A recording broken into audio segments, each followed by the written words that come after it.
Hello folks, it's David from David Savery Electrical Services Limited, and you've caught me in the office this afternoon. It's a nice sunny Saturday afternoon, and as usual I'm stuck in this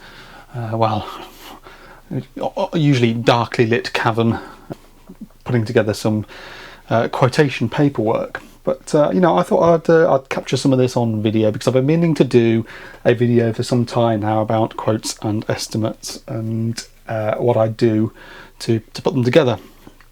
And I have to say I do win most of the estimates I put out. Most of it does convert into paid work, so I'm either really cheap or I'm doing something right. But I think part of the success of it is the communication that I give my clients before I do a job, so they know exactly what they're getting from me, and what it's likely to cost them, and what my assumptions and observations are that have been applied to the job in order to get to the price point that I've got to.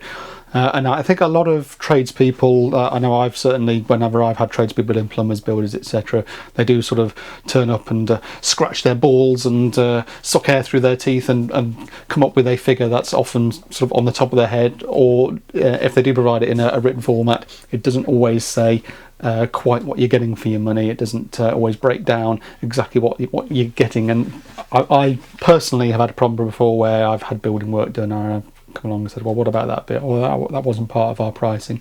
But because the pricing's not broken down, there's obviously been a communication breakdown there that meant that the builder figured that they didn't have to do that bit, but I was expecting them to.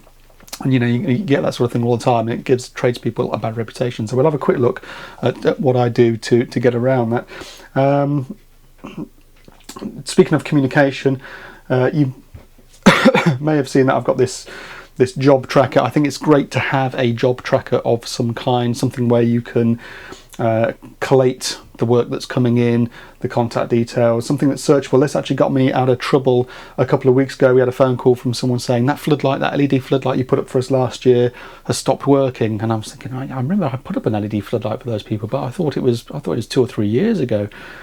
And so I was able to search through my job list and find that actually I hadn't put up an LED floodlight for them last year. I had in 2016, but I think they asked me to do another one last year, and for whatever reason I just didn't have time or didn't get around to it, so they got someone else in, and whoever else did it had done a pretty crappy job and used a cheapo floodlight, and it had failed. But they were trying to sort of pin that on me as a warranty job, that's something that I'd put in that had gone wrong, and it was only thanks to my good record keeping here I was able to look at it and go, well, no, actually that's not a job I did. And they weren't trying to pull a fast or anything. They just couldn't remember who they got to do it, and they knew they'd asked me, but it wasn't me who'd done it. So anyway, it's good to keep a record of the jobs that are coming in and where you are with them. So on here I can make a note of what's booked where, what communication I've had with people. We can go back and forth via email from this thing. The particular package I'm using is called OS Ticket by Enhancedsoft. If I were having my time again and setting up the business again, I probably wouldn't use it. I would probably go for a more integrated solution, and we'll have a brief look at one of those later on. I use Your Tradebase. There are other such solutions, Tradify, not quite sure how it's pronounced, but they offer the same sort of thing, job tracking, but also a way to put together your quotes, your estimates, your invoices, etc. So I've got all that sort of stuff, all the job tracking separate via this OS Ticket thing, which I am having some trouble with. A lot of the messages I respond to end up in people's spam folders, so they don't get them. Some people emailing me via this thing end up in my spam folder. It's all getting a bit messy, and I've got an open support request with them, but they're based over in America and they don't give a fuck, to be honest. So anyway, there's that. And I've got here, actually, how many jobs have I got open on here? I've got 42 open jobs at the moment, which is probably about average week on week. There's a whole list of stuff I'm supposed to be getting around to. Some of this is just ongoing or work in progress. Some of it is being held up by other trades. I'm waiting for builders or other trades to do their thing before I can go back and second fix or whatever. Some of it's just stalled. There are several jobs I can see on here where people have asked me to come and look at work or asked me to provide pricing for work.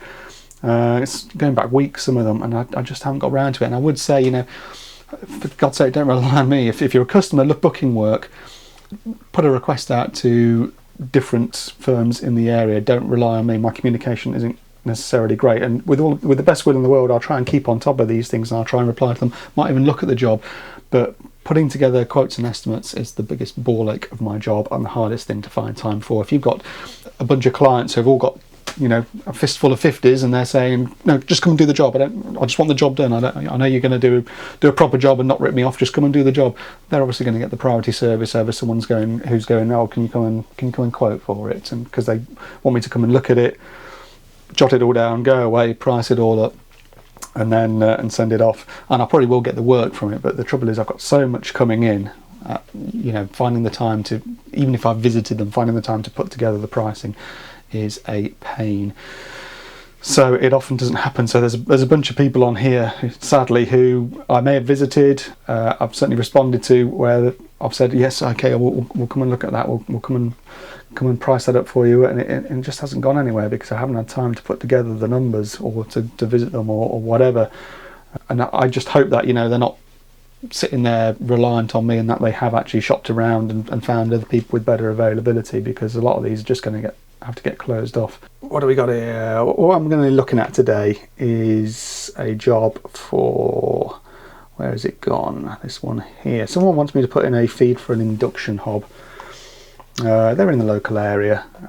The job came in 4th of September. What is it today? 21st. We had a look at it on the 6th, so we managed to get out there 2 days later to actually look at the job, and they've been patiently waiting for me to price it up since. So I'm going to put together an estimate for them today, and I'm going to put together a scope of works, and that's the bit that usually wins me the work, because the scope of works is a good communicative document that lists out what I'm going to do and what they're going to get for their money. And it's something that I imagine most of my competition don't do. Now I was going to put a video together sort of explicitly showing all the contents of the scope of works and how I word it and everything, and I thought that's probably not a good idea, because I've worked hard to put this together, and what I don't really want to do is to just sort of hand it out to my competitors in the area and say, look, this is winning me loads of work, why don't you guys use it? Because, you know, it's probably not good for business to do that. So the point of this video, I'm not going to go into complete detail of the scope of works. I shall cover what it does, and we'll have a look at sort of how it goes together. But it's something that if you're going to work this way, and you're going to have good written communication with your clients, that you've got to put together for yourself. You can't just copy mine, unfortunately. Maybe when I retire I'll put it out there, but you know, it's something that you need to be thinking of for yourselves. I can't provide all the answers, so let's put together this estimate today. And what I'm going to do as I put the estimate together is I'm going to use the quoting function, or the estimating function, on your Tradebase, which is another software package. You pay monthly for using it, but it's a good way of saving some time in the office. So I can build up this estimate on your Tradebase and then email it out to the client along with the accompanying scope of works, and it will list out the materials, it will list out the labour costs. They can see exactly what they're getting for the money. They can choose to accept it online, or they can respond online with questions regarding it.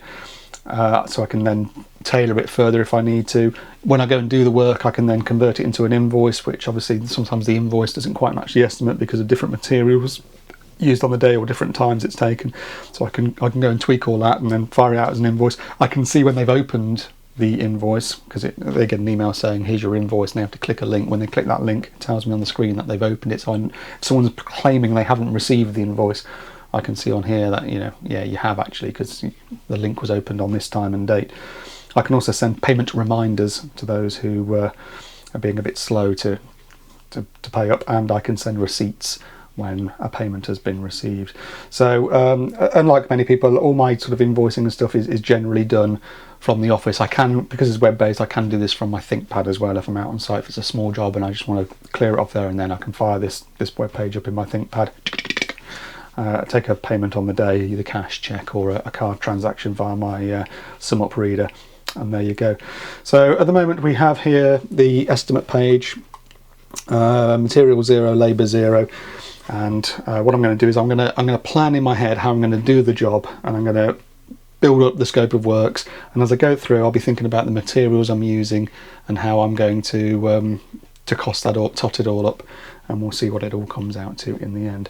Going to be a bit boring this video, I'm afraid. It's not so much about electrical work, more the sort of the back end office stuff. It'll be perhaps of interest to those who are looking to run their own business and want to see how a hopefully successful estimate is put together. And if we're talking about estimates and quotes as well, I should say there is a big difference between a quote and an estimate. A quote is you saying, I'm going to do this job for this price, and there's no ifs and buts about it.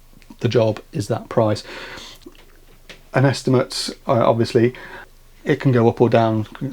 I would only ever write a quote if I knew the job inside out. So if I'd been to the place before, perhaps if I were modifying a circuit that I'd put in myself, so I knew exactly how it ran, what it did, how it worked, how I was going to do it, what the walls were made out of, etc. If I was that familiar with the property and the job, then I'd put together a quote. I've only ever put together a couple of quotes in my time. Everything else has been an estimate, because there are unknowns, especially on this particular job here, because I've been to the house to look at the job, but I've never done any work there, so there are unknowns. So I'm going to have to do this as an estimate. It's going to be a best guess. If they wanted a fixed quote, some people do, they say I want a quote, then you've got to obviously guesstimate it as best you can, and then whack a bit on top to make sure that you're covered for any eventualities. And if you say, you know, my quote is based on this job taking a whole day, my quote is £1,000 or whatever for whatever the job may be. It'd be nice to get that in a day, wouldn't it? If it then only takes half a day because it went easier than you expected, if it's a quote, they've still got to pay the full amount. Similarly, if it takes 2 days because you got it completely wrong, they still pay £1,000. So a quote is a fixed amount, and it can't be adjusted because of time or material factors that you hadn't accounted for. If you're saying you're going to do that job, it's got to be done for that amount. Estimate, you can move up and down depending on different factors you find on the day. And we'll have a look at what some of those factors are as we go through this video. Right. First thing to say is this is just a Word document, so there's nothing special about the document itself. And what I'm going to do at the end of it is I'm going to convert it to a PDF, and that will get sent out to the client for them to view. So I will pull the camera back out again in a moment, but we're going to give it a title, which is Induction Hob. Oops. There will be lots of typing errors that I've got to correct on the fly. Induction Hob installation. I've spelled hob wrong. Reference is the job reference number, which is 186719 in this case. That's a unique number, it's tied to this particular job, and today's date is the 21st of September 2019. I had to think about the date then. Revision is 0. Obviously, if the client asks me to amend the scope of works, if I've misinterpreted something, they say, oh no, we don't want to do it like that, we want you to do it like this, whatever, then a new revision 1 will go out with those changes on. So this is revision 0, and this particular document, you can see how long it is. It's actually 9 pages at the moment before we even get started. This is a load of pre-written bump that I can just go in and modify accordingly. So someone getting an estimate from me, even if it's for something really simple, they're going to get sort of 9 pages of gumph, and you might be horrified by that, but it kind of covers everything. And a lot of this is relevant. Some of this is relevant to be deleted. Some of this is going to be beefed up a bit, but a lot of it doesn't change between jobs, so I can keep it the same. But let's go in and make a start, shall we? So under the first heading, what I've said here is, please refer to this scope of works for the electrical work discussed. If I've misinterpreted or omitted anything, then do let me know, and a modified document will be sent to you. And under the first heading, we have scope of works. And what I've got here are some pre-filled sentences about certification. So it says it certify the work to the latest IoT wiring regulations, certify the fire alarm installation, notify the work to local authority building control.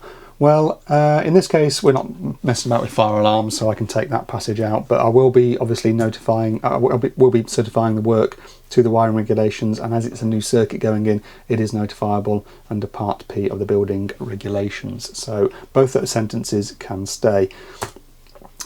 And those actions of certification will be part of the scope of works, part of the job I'm going to do. So let's list out what the job is that I'm going to do. So I'm going to install a new circuit from the consumer unit in the garage to serve an induction hob in the kitchen. Sounds simple, huh? How hard can it be?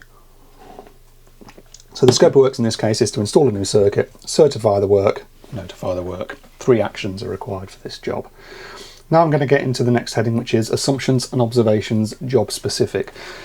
So these are the assumptions I've made for the job as I've seen it, and any observations, of course, that I've come across there. Again, there's a load of stuff that's pre-filled here, stuff that's fairly common to a lot of jobs I do. I'm not going to give you them all, but things like, because I do a lot of work with lighting, for example, I've got here that downlights and pendants are assumed to be non-dimmable unless otherwise stated, just to cover my arse, so that if I put in a new downlight arrangement and they go, oh, actually we wanted it dimmed, well, that's obviously a different kettle of fish, because I need to buy different lamps for that, I need to source an LED dimmer for that, and if I haven't specified I'm going to do that as part of the job, then, you know, I don't want people under the assumption that they're gaining something that I haven't accounted for. Sensible, common sense things as well. So again, thinking of downlights, the number of downlights in any given room will be determined by the room size, joist layout, planned furniture placement, and other such practical factors. If I haven't seen above someone's ceiling, I can't, and they are asking me to put downlights in, I can't necessarily tell them where those downlights will be or how many there will be until I know how the woodwork above the ceiling is placed. So it's just thinking about things like that, things that are going to trip you up potentially on site, and putting them in. Obviously, we're not doing anything with downlights here. There's another one here. Downlights are based on fire-rated GU10 LED models with white or polished stroke brushed chrome bezels and with warm white or cool light lamps. Samples can be provided for approval. Lighting dimming options where specified require specialist LED dimmer switches. These sort of things, you know, but none of this is applicable here. There's stuff there related to TV services, to fans, under cabinet lighting, the kind of things that you come across fairly often. I'm going to get rid of all of that because we're not doing zippity-doo-dah with lighting here. So what assumptions and observations have we got for this job? Well, I know I've seen the job, and the consumer unit is in the garage. We've got to cross a hallway and the kitchen to get to the far side of the kitchen, so we're going to have to do that by taking up the carpets above, taking up the floorboards in the landing and bedroom in order to get the cable across. Then we're going to have to drill out through the side of the house, come down the outside wall in some conduit, and then back in to the points where the cooker is going to be. Just to say as well, the reason we're doing this job, this is a new kitchen, it's only gone in the last year, and they've already got an induction hob in, but it's running off a plug top. It's a 13 amp one, and it's not up to muster, which is why they're asking for a new one. Because it's a new kitchen, we're quite limited with what we can do in terms of an isolator. So I'm proposing not to fit a cooker isolator on this installation. The regulations, I've never come across a regulation that actually states that you have to have a local means of isolation. Things with cooker isolators is you put it in because you can't trust a kitchen fitter to be able to isolate a circuit if they need to change the cooker or work on the cooker or whatever. So you put in a nice big obvious red switch for them to press so that they can do their work. But there's no actual regulatory requirement that I know of that states that you need to have a cooker isolator. So I'm proposing not to put one in here because it's a finished wall with a splashback on, and trying to retrofit one in isn't going to happen. The current one doesn't have one, it just plugs in. And also, because the consumer unit is about 2 meters from the kitchen, then they have a means at least of single pole isolation in there if they need it. It's not ideal. If I were fitting the kitchen myself, if I were wiring it out, I'd put in a cooker position, but a cooker isolated position. But again, you know, out in the world, you have to cope with the situations that you come across.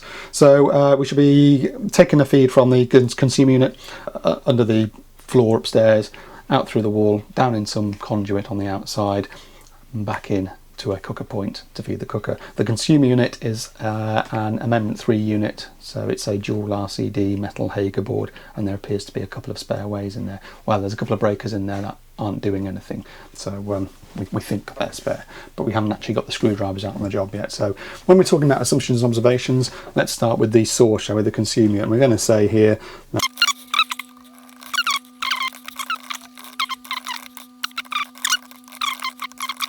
so I've just typed, there are 2 unlabelled MCBs in the consumer unit which are assumed to be spare.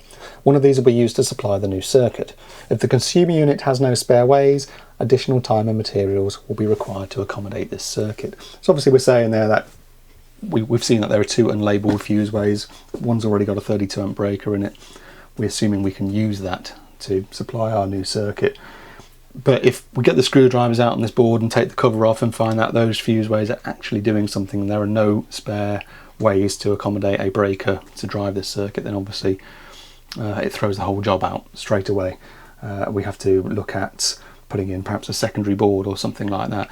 And obviously I'm not accounting for that here, so I'm not going to price up the cost for that because it's possibly something that's not even needed. We'll worry about that when we come to it, but we have to make sure that the client knows that this is an assumption we've made. We're assuming that consumer unit can be modified as is in order for us to be successful with this job. If it turns out we can't, then it's a different kettle of fish again. So that's our first assumption, is the source of this new circuit and what we've got to play with already. Okay, now we've got to think about how we're going to get that cable from A to B from the garage to the other side of the kitchen. Obviously we're going to have to take up the carpets and the floorboards of the rooms above. So I've said here, the next line, to route the new supply cable from the garage to the kitchen, we will have to take up floorboards on the landing and in the bedroom. This will require the removal of carpets. Now we're not going to pull the whole carpet up, we're just going to sort of peel it back, but you've got to imagine that, well, we're not carpet fitters, sometimes they don't always go back in a very nice flat even way, and also we're also going to be cutting up the floor, which could potentially leave some squeaky boards after the fact.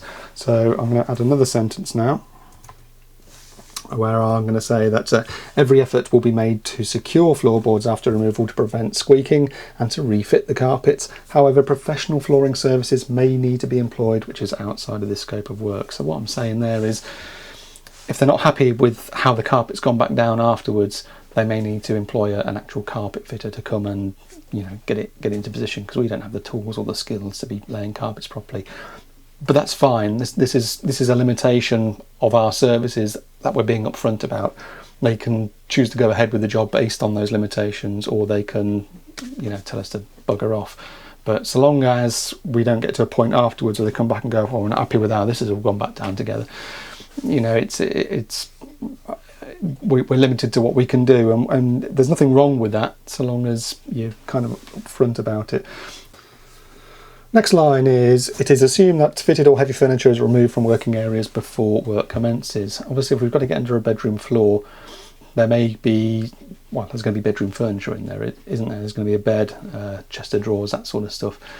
What we're saying here is that when we turn up, we expect that room to be clear so that we can just peel back the carpet and get on with it. We're not furniture movers.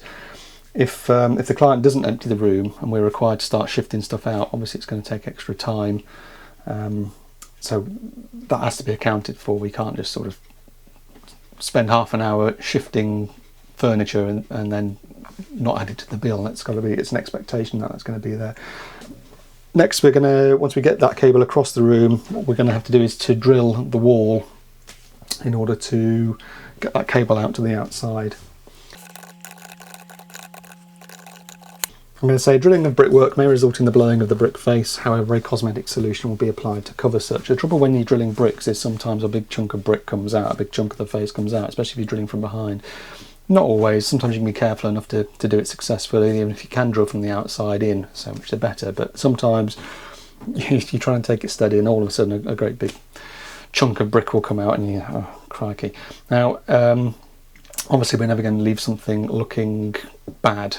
We want it to look like a professional job. So what we'll do is we'll cover it with something, whether that's a brick cover, cable brick cover, or whether it's a whisker box or something that the cable's coming out into, or a conduit termination box, whatever. There'll be something there to cover over any damage to the brick face so that it looks like a decent job. Next, I'm going to say that the exterior cable run will be in a black PVC conduit. This guy he's happy to have a bit of black conduit on the side of his house. It's in a sort of side alley. It's not going to be particularly visible. It's not like it's visible from the garden or anything like that. So it's out of the way, and that's just going to get it from where it comes out from the first floor to the ground floor where the kitchen is. What else do we need to say?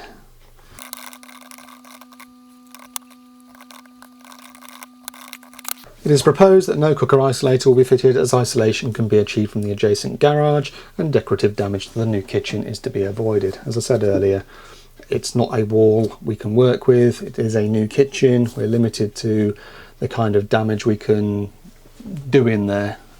So we're going to leave out the isolator on this one and just come out to a cooker point. I should also say one other thing.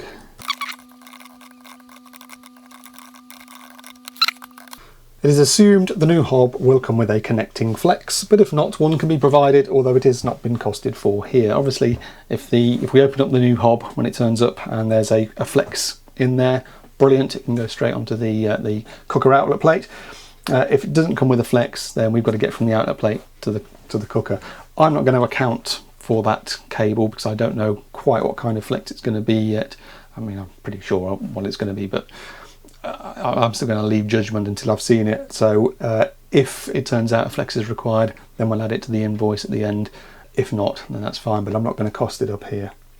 I think that's probably it with the sort of the job specific assumptions and observations. Now we'll move on to the general assumptions and observations. These are the kind of things that again, they're fairly common to many jobs. Things like, for example, the first one, accessories will be installed in compliance with Part M of the building regulations, which require living areas to have switch and socket accessories to be located between 400 and 1200 millimeters from the finished floor level. So for that one, if this were a scope of works for a rewire job, what we're saying there is we're going to site our sockets and switches according to Part M. Obviously, that doesn't apply here, so we can delete that. New accessories may not match the footprint of old, resulting in painting or other decorative finishing being required, which would be outside of this scope of works.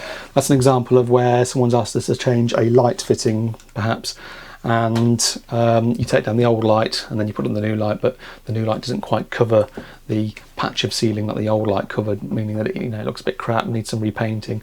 Obviously, that's not our bag, it's nothing to do with us, so we're making it clear at the start that if we take something down, it may leave some decorative work required, which is outside of our remit in order to make it look good, and that might be repainting, a bit of replastering. It's the same as well with taking accessories down, like sometimes you take down lights down and a chunk of plaster will come with it or whatever, or you take a light switch off the wall and if it's been painted in, then a chunk of the paint comes off with it.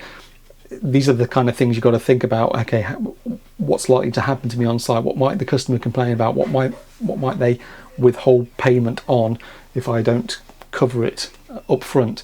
And this is the kind of thing we're looking at here. It's about protecting ourselves from the customer saying, well, I'm not paying you the full amount because you've left this looking scrappy here.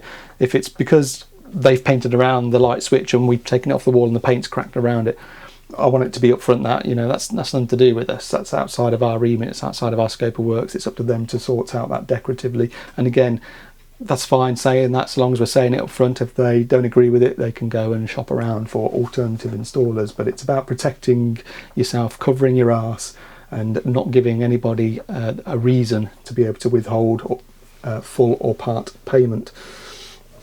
I'm not going to read all of these because there's loads of them, but they're just things you've got to think about when you're on site. What have you been caught out on before? What sometimes happens when you're out on site? I will do a couple more just to give you some further ideas. What we got here that's interesting. Here's one, for example, about spurs.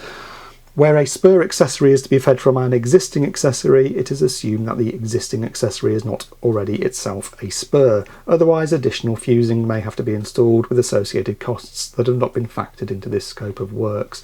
So that's handy if we're putting in an additional socket. If we've been to a house and we've seen there's a socket on the wall and they're asking for another one to be put near it, and we thought, okay, yeah, we can come off that. If we turn up and find that is already a spur, then obviously we've got to start messing about putting some kind of fusing in. What else we got here? Where final finishes have been deliberately damaged, professional making good may be required, which would be outside of this scope of works. What we're talking about there is a wall chase. So if we've chased out the wall and we've taken a good chunk out of your plasterwork again, it's not our remit to put it right. We're not plasterers. We might put in some kind of basic filler or something, but the final plaster finish isn't our bag. Where attic access is required, it is assumed there is suitable room to move, that the attic is not full of items, there are no vermin, that cables are accessible, and that the floor has not been boarded.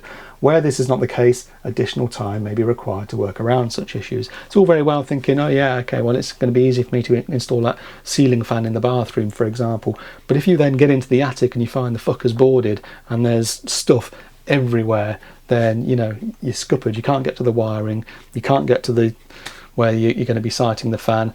There's rat droppings up there, there's heavy boxes full of junk, and there's the sort of stuff that is going to impact you on the job and cause you to go over budget on time, which obviously you want to protect yourself against. So what we're saying is, we expect it to be clear, we expect it to be vermin free, to be accessible. If it's not, then obviously it's going to have an effect on our time, and that's going to be invoiceable as far as this estimate goes. We got any other interesting ones? Parking charges, where applicable, will be added to the final invoice. Don't get that too much around here because it's mainly rural locations, but occasionally you've got to park the van somewhere, and if the homeowner isn't able to give you a permit for your van to sit legitimately, then there is a risk that you're going to get hit with a fine. I've never actually been caught out by a traffic warden in the van. They're usually pretty good around here. Sometimes I've spoken to them when I've seen them and said, look, I'm working here, is that all right? And they've been pretty good about it. They know that it's your big toolbox and you're working locally, and what else can you do? But not everywhere is like that, and I appreciate that, especially in places like London. They're not going to have any sympathy for you. So obviously, if you're getting costs based on parking, or even if you're just having to park, if we have to work in town, for example, we'll park in a legitimate space, but we'll have to put the coins in the meter. Obviously, that's got to be added to the job. I've got fucking hair in my mouth. That's got to be added to the job. So it's something again that we just add into the scope of works. There is an interesting one here actually. David Savery Electrical Services staff will supply their own access equipment for use on site unless circumstances dictate specialist or more accessible client-provided access equipment has been authorised for use, either verbally or in writing. Where a client supplies access equipment such as high ladders, high step ladders, loft ladders, scaffolding or other platform arrangements, it is assumed such equipment is fit for purpose and can be operated or used as designed, erected or installed, with no risk to personnel or property. The client should be liable for the safety and maintenance of their own provided access equipment and for informing employees of David Savery Electrical Services Limited of any operational issues or limitations which may cause injury or damage if not adhered to.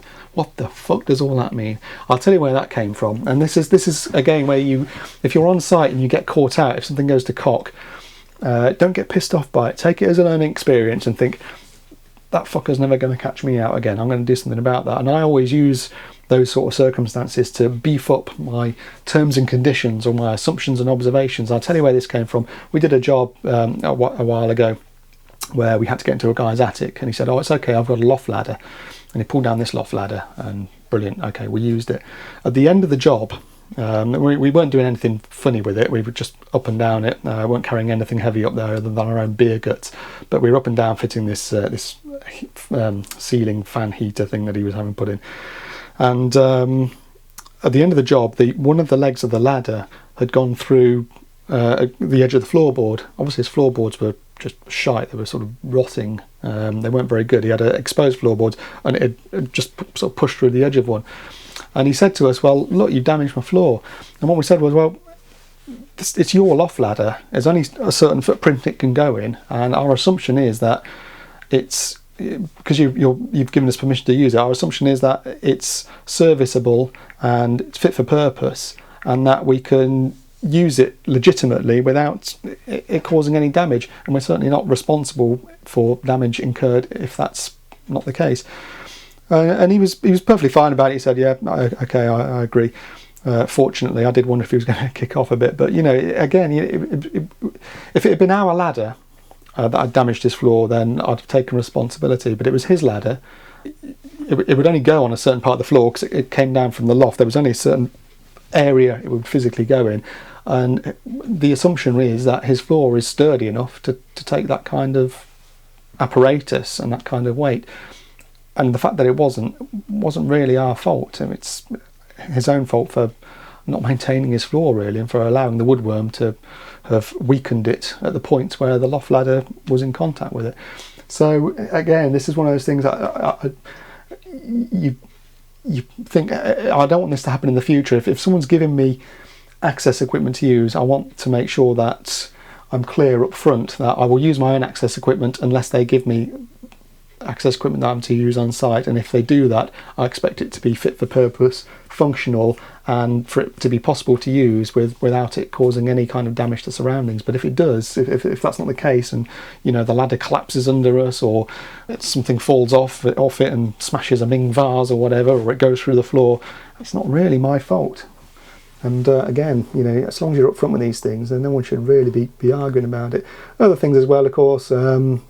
Power may be interrupted at any time and for prolonged periods. Sensitive equipment such as computers or important health monitoring devices should be taken offline or pointed out to us before work commences.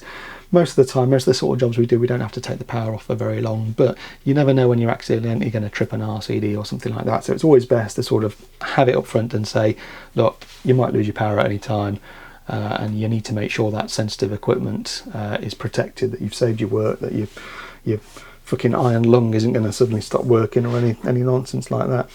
So there's all sorts of stuff on there, but again, I'm not going to read them all out. It's up to you to come up with your own list of things to avoid being caught out by the kind of incidents or nonsense that you might observe on site or be caught out by on site. I've got another one here. The physical installation on sites may be undertaken by any one or more employees of David Savery Electrical Services Limited on the appointed dates when work is booked. And again, this is another thing that came out from customer feedback. We did a job where the client expected me to turn up and do it. And this is when I was working with both Nigel and Dior. There were three of us on the van. I dropped Nigel off to do the job while Dior and I went off and did another job. And the homeowner, as it turned out, wasn't too happy with that. She expected me to have turned up and done it. She didn't know who the hell Nige was. She'd used me before, but she didn't know who Nige was, and she was a bit put off by the fact that I'd dropped this chap off at her site with his vagrant's beard and sort of left him to get on with it. Which, I understand, but again, it's not necessarily always going to be me who turns up. It would be these days, of course. There's only me and Nigel on the van these days, but back then it was a case of, well, there are three of us working out on the tools, and any particular job might end up with just one or more of us attending. So that's why that one ended up in there, again, to cover my arse a bit. So what I'm going to do now is I'm going to weed out the ones that aren't applicable to this job here. So there's one here, for example, about we might have to open stud walls. Well, we're not working with stud walls on this job, so that can go. There's one here about the type of accessory finishes we use, but we're not going to be fitting any visible accessories here, so that can go. And there's all sorts of stuff that we can delete off here. Here's another interesting one. Where accessories have been sourced or supplied by parties other than David Savery Electrical Services Limited, please open the packaging and inspect them for missing parts or carriage damage, especially with feature lighting using glass shades. David Savery Electrical Services Limited cannot be held responsible for items that have not been inspected and subsequently show signs of damage or missing component parts upon unpackaging. How many times has a client presented you with some kind of £300 fucking light from the likes of John Lewis, and you open it all up, you've got the lights up and you're opening up all the glass shades, and one of them turns out to be broken? For goodness sake, so you don't want to have to take the whole damn thing about and repackage it to send it off. But usually the client can go and source a replacement shade without too much trouble. But the idea of that is, if you're buying something fancy and it's got a load of glass or whatever in it, especially with light fittings, when you buy it, unpack it, check it, make sure it's okay, because there have been situations where I've opened it all up to do the job and then found something's cracked or whatever, and obviously if the customer's not there, you've got to then contact them and say, well, I've just opened this and it's cracked. And of course, going through their mind, they're thinking, oh, but he's just dropped it, the cack-handed prat. Lighting extractor fans, not applicable here. I've also made a point on here that accessories that I've costed up are white plastic unless otherwise specified, so my costing is based on perhaps the Hager Solicitor range of accessories, but if people are expecting some kind of fancy decorative accessory and brushed chrome or whatever, then well, that's a different kettle of fish. So that's a line there explaining that, and explaining that sockets are just sockets, they're not USB sockets unless otherwise specified. These are sort of things that you've got to think about so that you don't get into a communication breakdown with the client. You don't want them saying, well, I was expecting USB sockets here and you've just put standard sockets on. Well, what was costed up? Okay, I've purged the assumptions and observations that aren't applicable to this job, things relating to things like ventilation, lighting, stuff that we're not having anything to do with, and I've left these ones here, which I'll quickly rattle through now. So, general assumptions and observations. It is assumed the existing electrical installation is fault-free and that no remedial work is required before modifications can be made. If faults or issues are uncovered during inspection and testing or at any time during the installation work, then you will be made aware of the problem and of your options. So if we turn up and find that the installation lacks an earth, for example, it should be okay because there's an Amendment 3 board put in by one of the bigger contractors in the area at this installation, but we just don't know until we get the screwdrivers out. So let's assume, or let's imagine that there's a major problem. There's no earth, the main earth's balked, or the polarity is reversed because the board got installed by someone who was cack-handed or something like that, something that we haven't accounted for and that we find while there. Well, obviously, any remedial work to put that right is completely outside of what we've costed for here. We don't know what kind of time or material is going to be involved. So we put that there to say, well, we're assuming that everything is okay, but if we turn up and find that remedials are required, then what we'll do is we'll let you know, and we'll discuss them with you before we go ahead. Any remedial work found necessary to allow the modification and certification of the installation may incur additional costs for time and materials, obviously. Where work needs to take place, it will be expected that furniture will have been cleared beforehand to allow reasonable access for personnel and tools. Should any furniture require moving, no responsibility is accepted for damage and the time incurred would be chargeable.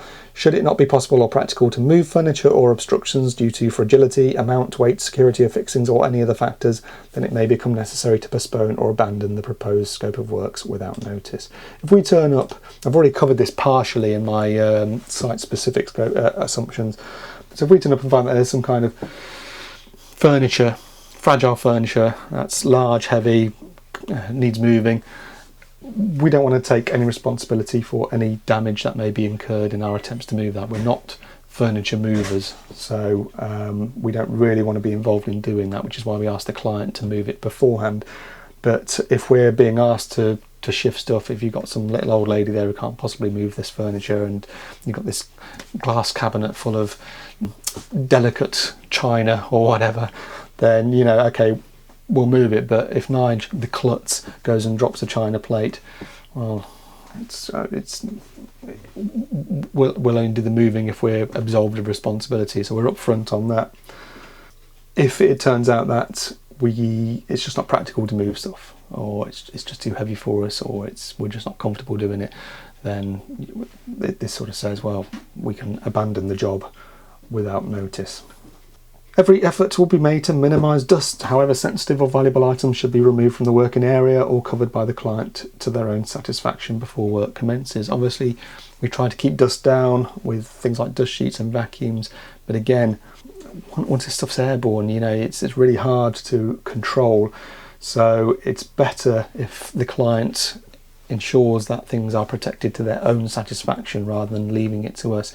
If they've got particular items of furniture or equipment that they're worried about, then they should take steps to remove them from the working area or to ensure that they're suitably covered.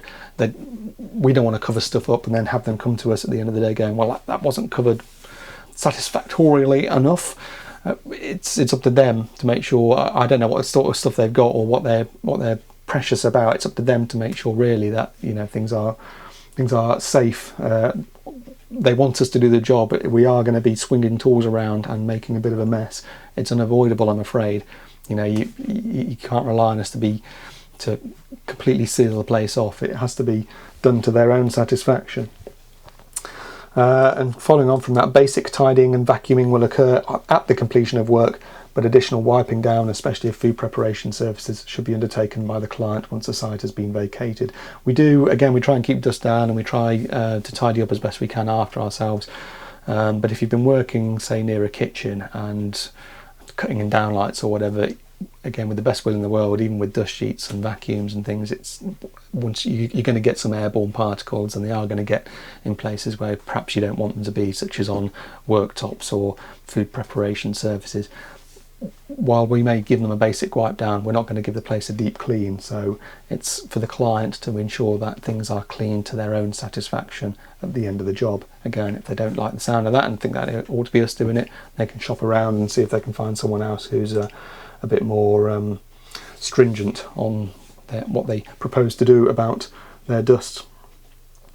We've already covered the bit about the supply of access equipment and for interruption of power. Hand washing and lavatorial facilities are assumed to be available on site.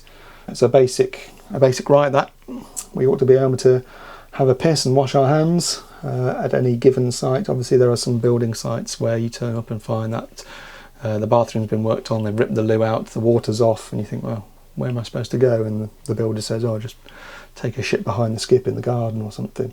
Not really acceptable, that, but you do come across it.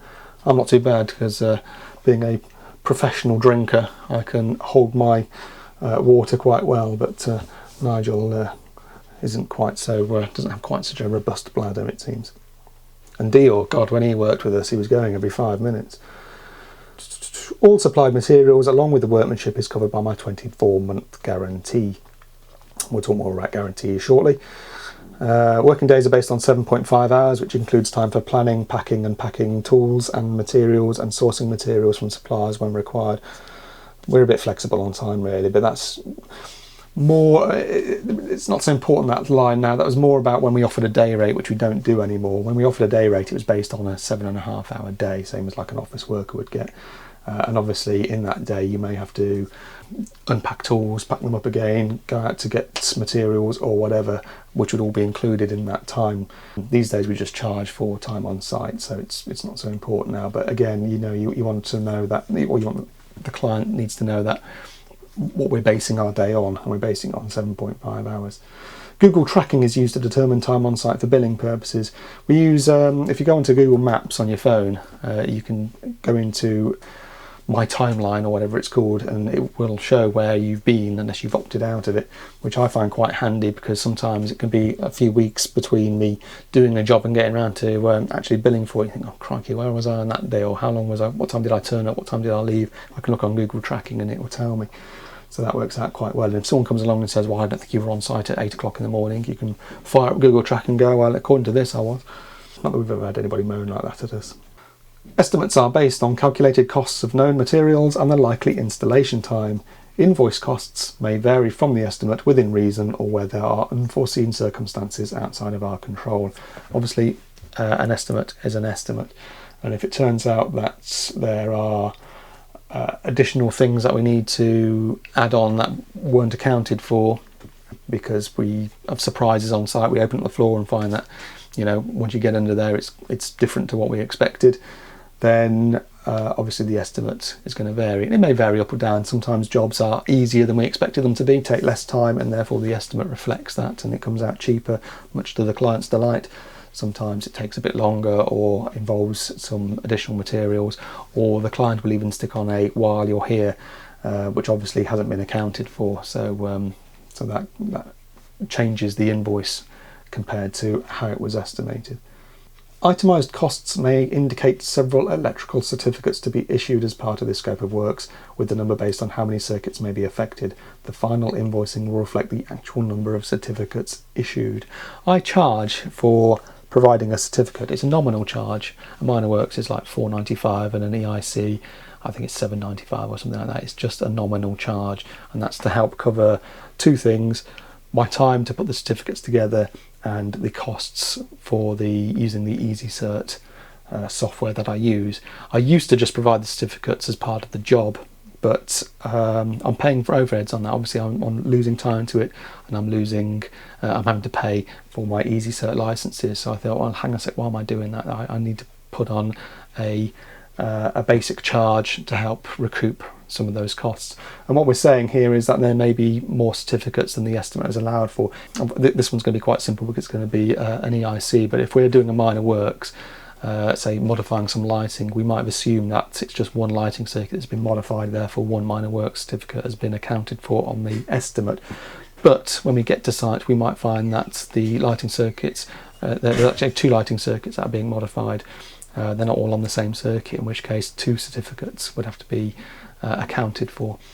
So I don't think anyone's got any problem with there being a nominal charge. Some people might say, well, you're obliged to provide a certificate, you shouldn't be charging for it at all. I don't agree, because again, I have to account for my time and for the costs. It's physically costing me to have the software to produce that certification. I did see some dodgy London company who made out that it was a completely voluntary sort of thing. They were saying, if you want us to provide a certificate for your work, it'll be £100, which is obviously is ridiculous. It's no longer a nominal charge, that's a major charge. And obviously most customers are going to go, tell you what, don't bother with the paperwork. That's not right, obviously. So I'm happy to levy a nominal charge, and customers are happy to pay that because they know that they're getting the right paperwork for the job. But there certainly shouldn't be any kind of major cost to providing a certificate, because you're supposed to be providing a certificate if you're complying with BS 7671. We've covered that one about who's going to be doing the work. The last passage then probably doesn't apply here, but it says here, equipment assets belonging to David Severy Electrical Services Limited, including but not limited to portable lighting and extension leads left on site for the benefit of third parties such as other trades, are required to be returned complete, operational, intact and in no worse condition than when supplied. Missing or damaged items of equipment may be charged for. On some building sites where we've decommissioned the lighting, for example, we'll leave some kind of lighting there so that other trades or the homeowners aren't left in the dark, and that may be a festoon lighting set or a tripod floodlight set or something of that sort of ilk. Similarly, we may leave an extension lead on site if we had to cut power, but they still need to power the fridge or something like that. So what we're saying there is that we expect to get that kit back, and we expect it to get it back largely in one piece. We expect, there's going to be a bit of wear and tear damage if people are swinging tools around on a building site, but we certainly expect to get it back in a usable form. So if it turns out that we turn back up to site and someone's nicked our lights or smashed our extension lead or whatever, then we'll be putting that on the bill. Anyway, that covers all the assumptions and observations for this particular job.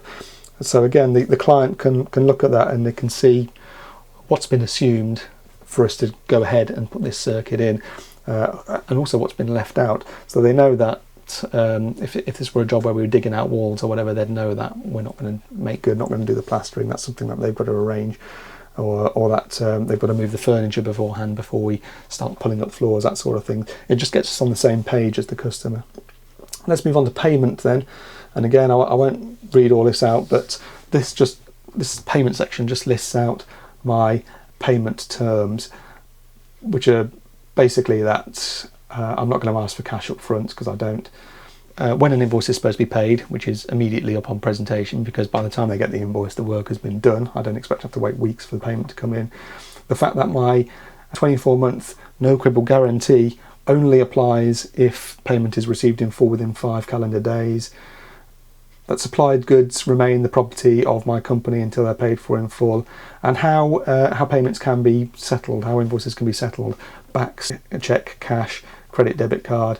I've said there are no discounts for cash and no surcharges for credit or debit card payments. Obviously, if someone pays by credit or debit card, it costs me a little bit more to process that payment because the credit debit card company take a slice of the action. But it's not legal anymore since I think January last year to apply surcharges to credit cards. Not that I ever did. The number on the invoice is the number I expect to get paid, and I don't care what the payment method is.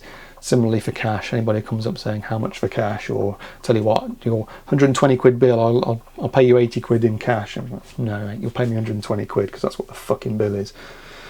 Stages. Here's another one I have to modify here. The payment one I don't have to modify, that stays the same for every scope of works, but stages changes.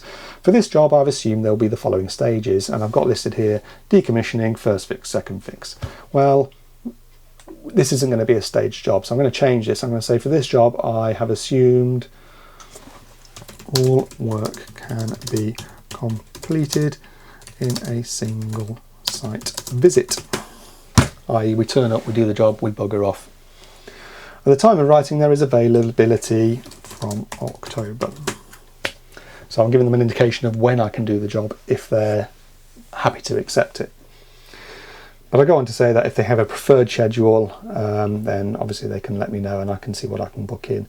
I've also said that the labour rate I'm going to be applying to this job hopefully errs on the side of caution. I'm going to try and overestimate the time I think this job will take, because I think that's better for someone to budget with. If I've allowed more time than I need and then I'm able to do it quicker, then that's great for them, because they've budgeted for the worst case in effect, and the bill will come in cheaper. If I underestimate the labour, then obviously there's a risk that it will go over budget and I'll have a pissed off customer. So I'm going to try, I'm making it clear that I'm going to try and overestimate on the labour. It might look more expensive than perhaps some of the estimates that they perhaps get from some of the contractors, who perhaps base it on a fixed rate or base it on an estimate because they've assumed it's going to take a certain amount of time, and they're not being upfront on how much time it's perhaps they've allowed for perhaps. Right, so that covers the stages. Certification, and obviously I've got information here about what kind of certification will be coming from the job. So I've said that they will get electrical certification to BS 7671. It also says fire alarm certification to BS 5839 will be provided upon completion where applicable. So that's if we're putting in a smoke alarm installation, for example, or a smoke heat alarm installation. Obviously not applicable here. I'm going to leave the line in because it can be inferred that it's not applicable here. All supplied certification will satisfy local authority, building control, your insurers, surveyors, estate stroke letting agents, solicitors, other electricians and any other interested parties now or in the future. So I want them to have confidence that the certification they're getting from me is all level and above board. And I go on to say that whoever performs the work should furnish them with signed electrical certificates and, if applicable, a building regulations certificate of compliance. These documents mean the installer accepts the legal liability for having performed the installation correctly. If you aren't given the correct certification, you are legally liable for any incidents or accidents should such arise as a result of the work having been performed improperly. Your home insurance may be invalidated without the supporting documentation. So again, if they're comparing prices between a legitimate installer like me, who's going to be providing them with the correct paperwork, and Joe Moore Limited, who isn't really an electrician but is offering to do the job without any kind of documentation, well, that's up to them. There's nothing I can do to persuade them to specifically go with me over them, but I want them to understand that whoever does the work is supposed to be providing this certification, and the buck stops with them if they go and appoint someone who isn't able to provide it. It also means they can go to other people and say, well, this guy says he's going to provide these certificates, what certificates are you providing? And if someone's sort of thinking of doing the job a bit cash in hand, a bit cheap, then they might go, nothing mate, or they might have to think twice about perhaps if they're going to undertake that job on. Price comparisons. I do mention price comparisons because, again, I don't want people to rely on me. I'm not completely reliable in both answering messages and getting jobs done, just because I'm swamped. I've got more work than I can physically handle. So, you know, if you're shopping around for an electrician, yes, shop around for one that you feel confident in, but I don't want anybody to rely on me and to say, well, I've been waiting 6 weeks for you to get back to me.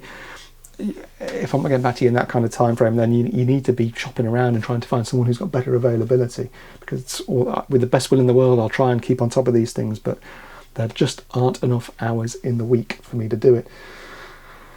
Now I'm going to be providing obviously a fairly detailed scope of works here, sort of 8-9 pages of what I'm putting in, plus an itemised quotation, which we'll be doing shortly. So I've said that, and I've said, if shopping around, ensure you're comparing a like-for-like specification by asking for a full materials breakdown such as I have supplied here.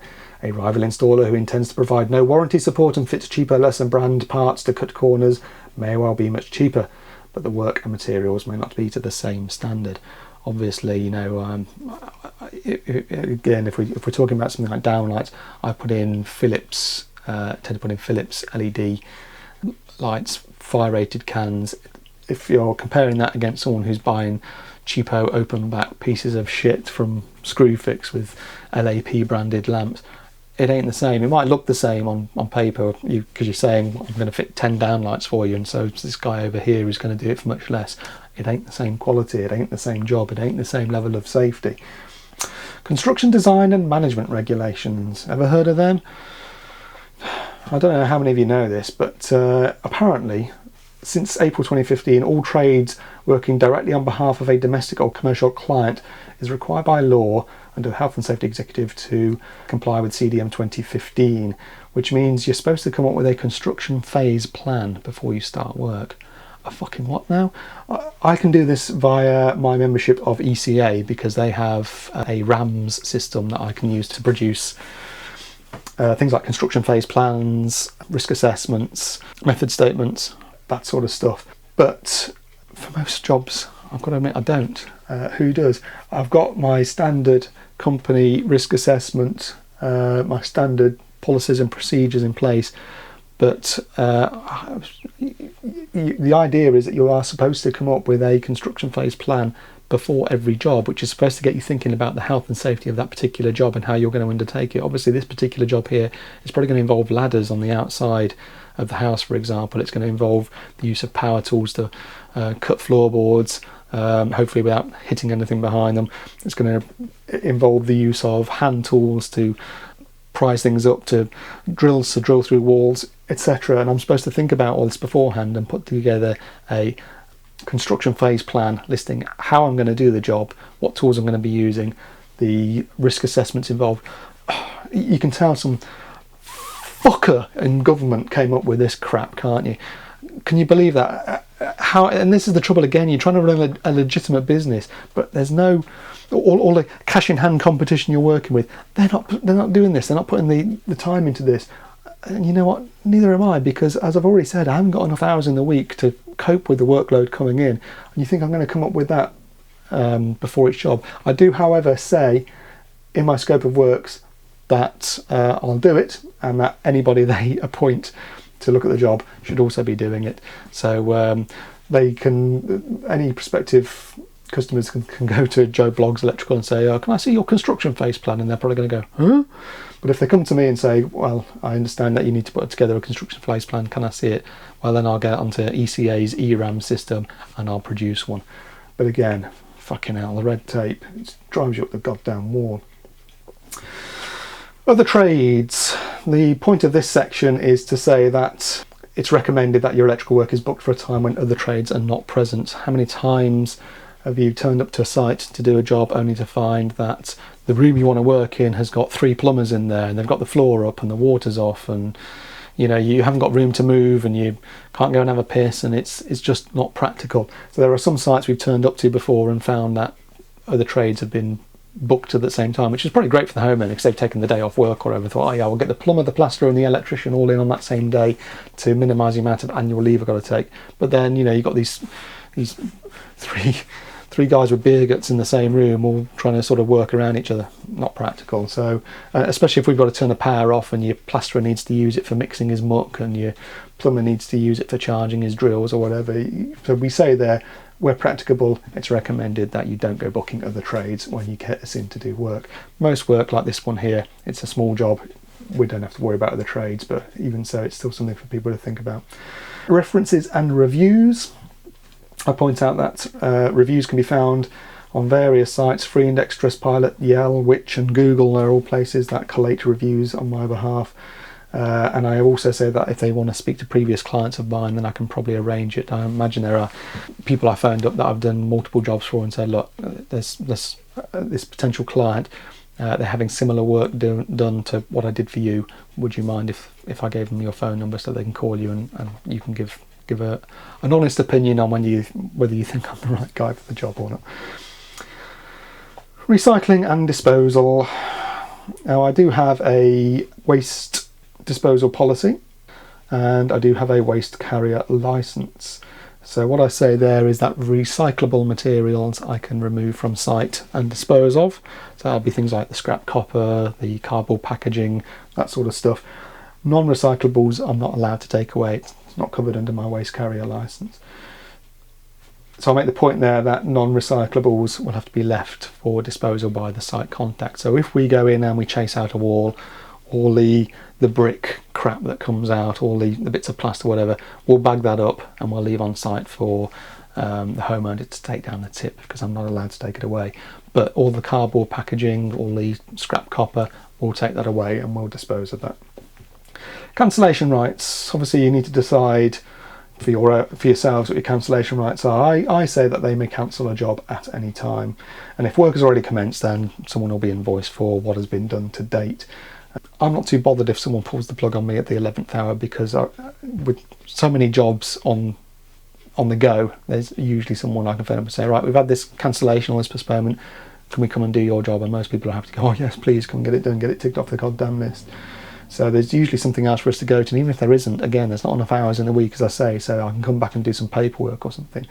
So I'm not too fussed about cancellation right up until the job is supposed to start. But obviously if goods have been delivered to site, if some work has already commenced, then that needs to be accounted for.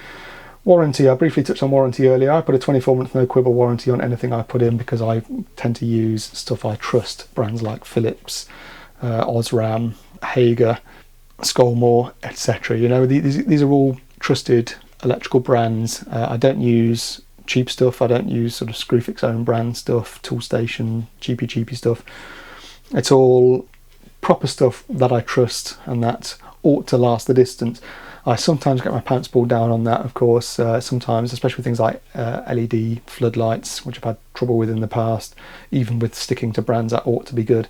If you put something in and 18 months later the client says, well, it's failed, then the warranty may have expired on that for me, but I'll still go and change it out because I put a 2-year warranty on anything that I put in. I do say though that if they want that 2-year warranty, they've got to pay their bill within 5 working days of receiving it. Complaints and alternative dispute resolution.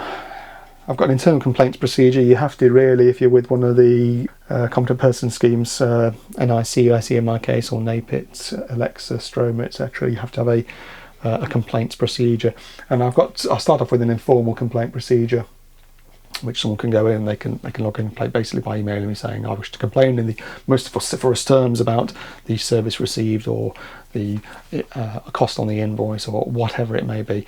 I've never actually had any complaints, so I'm still waiting for some to come in.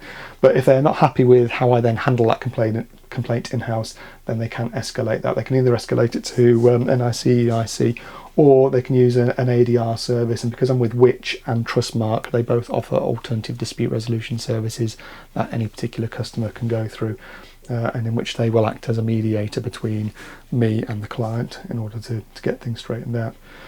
Data protection and GDPR, again, I've got a privacy policy which is on my website, and that's referenced to here, which just says obviously that I'm not going to try and scam anybody or sell their data. Refund policy, again, I've got a refund policy that's on the website. The scope of works just mentions that it's there. It doesn't actually say anything more about it. Same with the terms and conditions, it says that they're on the website. Accreditations, I'm accredited with NIC, Which, ECA, I'm done the ACO Expert Installer thing, I'm on the Registered Competent Persons database, and I'm with Trustmark. So all these logos are listed here. Let's just zoom in so we can see them a bit better. All those logos are listed, and my membership numbers are listed, and the website addresses where they can go and verify that information is also listed. So they can rely on the fact that if I'm say that I'm with a particular scheme or on a particular program, that they can go and verify that for themselves. Unlike some people who will say things like, oh yes, we're NIC accredited installers, when they're actually not, the naughty buggers. Alternative pricing, I'll read this out here because this is important to me. I always advise prospective clients to shop around to ensure they're getting the best deal. I've put some time and effort into putting this estimate together, and I trust my paperwork won't be passed on to a rival installer with the instruction to do the same for less. If you want a true reflection on how any given installer will approach your job, ask them to provide their estimate independently of any others you have received. That way, you can evaluate their professionalism and attention to detail and then base your decision on those factors besides the bottom line cost. Remember to ensure your installer is genuine and is legitimately displaying any accreditation logos. This is a fairly substantial document, and we haven't even got on to pricing the fucker up yet.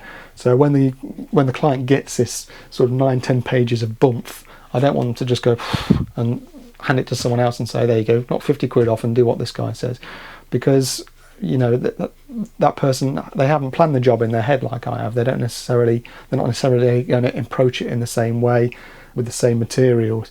So I'm reliant on my prospective clients here to recognise the fact that I've put some time and effort and enthusiasm into their job, and to not go and hand all that to someone else who can then sort of undercut me. I'm sure it probably happens every now and again, but at the end of the day, it really is the homeowner's loss more than mine.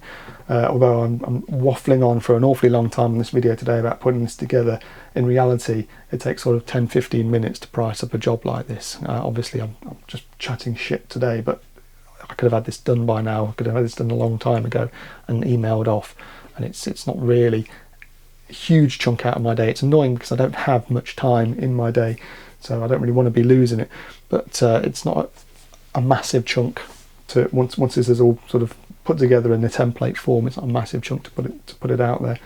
So it's a homeowner's loss if they go giving it to someone else more than mine, because they may end up with something that's just not quite the same, or not quite to the specification or the standards I would perhaps put into it. And then I've got this final paragraph here, which I won't read out, where I just thank the client for giving me the opportunity to cost the project, and where they can go and find reviews for the kind of service I'll be putting together. So that's the scope of works document, and that's it kind of finished. There wasn't a lot to really edit on there. There's the original scope of works to say what you're going to do, the assumptions and observations specifically for the job, where you think in your head how you're going to approach it, what you're going to do, and what you need to sort of plan ahead on that the customer might complain about or might take issue with. And then the stages, when I can do the job, and how many stages it's like to take. In this case, it's going to be a single site visit, which you can turn up, do it, go. So I'm going to save that. Save it as a PDF so that it can't easily be modified. 8 pages that came to in the end. So let's get rid of that. And now I'm going to use your trade base to cost up the job. Onto your trade base, which is one of several solutions you can use for quickly bolting together estimates, quotes, and invoices. So let's just zoom in here. I'm not going to screen capture it, so I'll have to try and capture it on the camcorder. What I'm going to do is I'm going to click on materials, and what I've got here is within here is a list of hundreds of materials that have been sort of gathered together over the years. Any new ones I can quickly add in. This should be straightforward, this one. I don't need to worry about a circuit breaker in the consumer unit, because we think there's a 32 amp spare one in there already, but we are going to be using some 6mm twin and earth cable potentially for this job. And we can see that I've got a unit price of £1.45 per metre with a markup of 10%. Up to you what your markup is on these sort of things. So we're going to assume that we're perhaps doing a 15 metre run. Maybe it'd be less than that, I don't know, but if we go on with 15 metres it ought to be enough. So we can see then that this will automatically calculate our price for us for that kind of quantity. What else are we going to need for this job? Well, we're going to be coming out the wall and into some kind of box. Let's assume that it's a whisker box.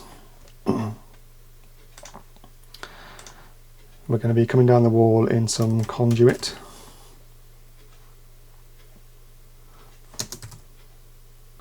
PVC conduit, 25mm conduit. And I know you're probably thinking, hang on, how are you going to connect a 25mm conduit to a 20mm hole on a whisker box? Probably isn't going to be a whisker box, it'd probably be some other kind of generic enclosure, just something to cover up where the cable comes out the wall and allow us to get around the bend. But if I allow for a whisker box, which are fairly pricey, then I should be able to put in some kind of enclosure that will do the job. PVC conduit, we're going to need a good couple of meters of that. Well, it's probably going to be a 3 meter length we buy, so maybe an off cut, but we're still buying a 3 meter length, so let's put that in as 3 meters. That conduit's got to interface with the enclosure, so we're going to have a female conduit adapter. Now I've only got 20mm listed, but what does it matter? 25 is going to be about the same sort of price. Maybe I'll up the price a little bit to allow for the fact that it's a 25, not a 20 that's going in there. So that's an example of a line that I don't have in there that I can quickly edit. And it's going to go into something else on the wall, probably a conduit termination box with lid. Then inside, on the inside wall, we're going to have a 35mm one gang where we got knockout box, and then we're going to have Gugger connection outlet. So that ought to be most of the nuts and bolts required to get this cable physically from A to B. There are some other things I'm going to add on to here. I might have to zoom out slightly to keep it all on the screen. I'm going to add on the fact that an electrical installation certificate will be provided.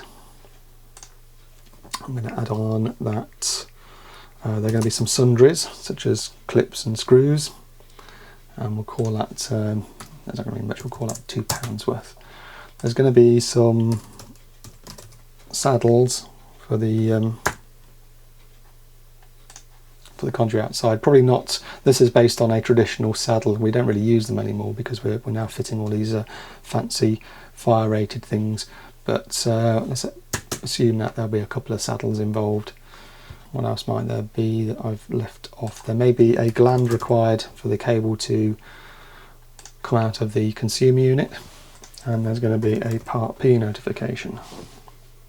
Again, I levy a charge for the Part P notification because obviously I'm having to pay membership to NIC in order to be able to do that, and there is a cost per notification. So I put again, it's just a nominal fee because it's something I have to provide.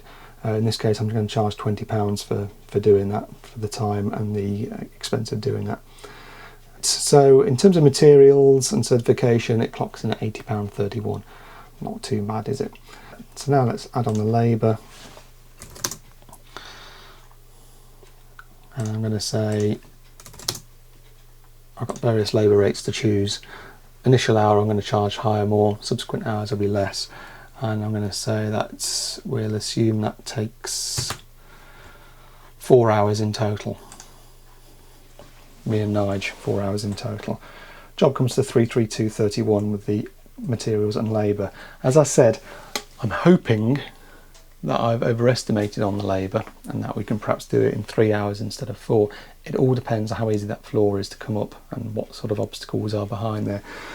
But it'd be nice, you know, if we can do that for less money, then that would be great. If the homeowner can budget for £332 and we can bring it in for under 300 perhaps, then, you know, they're happy. It's all singing, all dancing. But that's how easy it is to put the physical quote together. Once you've populated your materials list, that's how easy it is to physically bolt that together. So what they're going to get now is this nice itemized quote. I'm going to hit save quote there. So it's an estimate. Nice itemized estimate. I won't zoom in because I've got the guy's details there. I'm violating my own privacy policy. Let's get that off the screen. So what they'll get is this nice itemized estimate, which shows what materials I'm using, what labour I've applied to it, and of course the accompanying scope of works I've already completed. That we sent via email. So what I'm going to do right now is zoom out again. I'm going to click on send, and I'm going to attach files. What's the number? 186719. There we go. Open. And it says here, as promised, please see the attached pricing based upon our discussion for your induction hob installation. Send. And it's gone. And I can mark it as accepted, I can mark it as declined. Unless they do it for me, they may well just pick that up and they themselves may accept or decline it via email. So we'll see if that comes in. Obviously, I don't know what his expectations are in terms of how much he thinks it's going to cost. That might well be well within his expectations. It might be outside them. It might be that he shopped around and got quotes from other people. But certainly, I don't suppose their paperwork's going to stack up against mine. So he then has a choice to make of, well, this guy over here is much cheaper, but he kind of turned up with his arse crack hanging out and sucking air through his teeth, and he doesn't sort of give us the same kind of confidence that he's going to do the job that we expect. Whereas hopefully my paperwork provides that. And that's the importance of the paperwork and the scope of works. A lot of people watching this go, it's a complete ball ache. There's no way I'm putting that kind of effort into my estimates. But as I say, 9 out of 10 we win. We hardly ever get anyone coming back saying that they're not going to use us. We'll see how that goes. Sorry, it was a very rambling long video. I thought I'll pep up my Saturday afternoon having to do this tedious stuff by just quickly capturing it on camera, and it's probably taken over an hour for me to put that together. So so much for that being quick and easy. Anyway, see you next time.